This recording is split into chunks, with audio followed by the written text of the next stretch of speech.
No vídeo a seguir, nosso grupo apresentará o conteúdo referente às duas guerras do ópio. Partindo do princípio, introduzirei a Primeira Guerra. A Primeira Guerra do Ópio foi um dos principais conflitos que marcaram a era do neocolonialismo, envolvendo a maior potência imperial da época, a Inglaterra com sua Companhia Britânica das Índias Orientais, e a China, governada pela dinastia Qing. O conflito ocorreu entre 1839 e 1842, resultando na derrota chinesa. No século XIX, após as guerras napoleônicas, o continente europeu retomou seu forte ritmo comercial. Na época, os mercados da Índia Oriental eram o principal destino dos produtos europeus.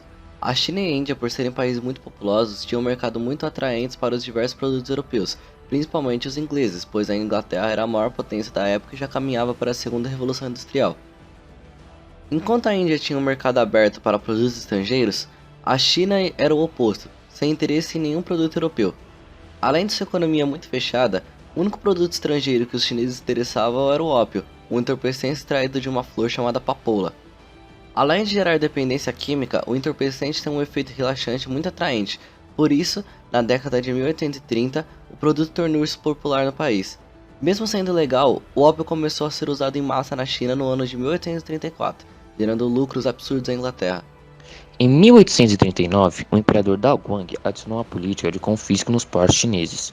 Um de seus enviados foi assassinado por marinheiros britânicos embriagados de ópio. Isso resultou em que todos os ingleses fossem expulsos da cidade. Quando os barcos britânicos chegaram em Londres, os governos ficou sabendo da atitude do imperador chinês e declarou guerra contra a China. Além disso, o governo chinês confiscou e destruiu cerca de 20.000 caixas de ópio nos depósitos britânicos. A Inglaterra, com poder bélico muito superior e tecnologia muito mais avançada que as dos chineses, venceram facilmente as forças chinesas, bombardeando Nanquim e ameaçando as comunicações terrestres com a capital, Pequim.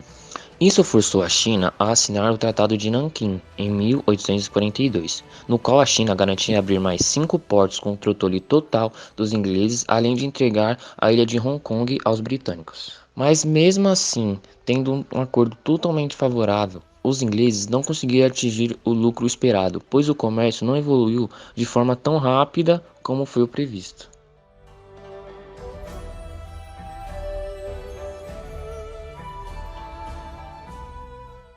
Em 1856, a China infringiu o Tratado de Nanquim. No tratado, a nação permitiu a abertura de 5 portos para a Inglaterra, sendo estes de domínio inglês. No ano referido, alguns oficiais chineses abordaram e revistaram um navio de bandeira britânica Arrow, desencadeando mais um conflito entre a China e a Inglaterra. Dessa vez, a China foi obrigada a assinar outro acordo, o Tratado de Tianjin, no qual garantiu a abertura de 11 novos portos ao ocidente, além de permitir a liberdade de movimento aos mercadores europeus e missionários cristãos. Para tentar administrar esse grande fluxo estrangeiro, a China então criou o Ministério dos Negócios Estrangeiros, onde permitia que se instalassem ligações ocidentais na capital e renunciou o termo bárbaro, usado inclusive em documentos quando se fazia referência aos ocidentais. Desta vez, os ingleses contavam com um novo aliado, a França. Os ataques dos dois países começaram em 1857. Se a Inglaterra, que já era uma potência da época e tinha uma ampla capacidade de vencer a guerra sozinha, com auxílio da segunda maior potência, a França, ficou óbvia a vitória dos europeus.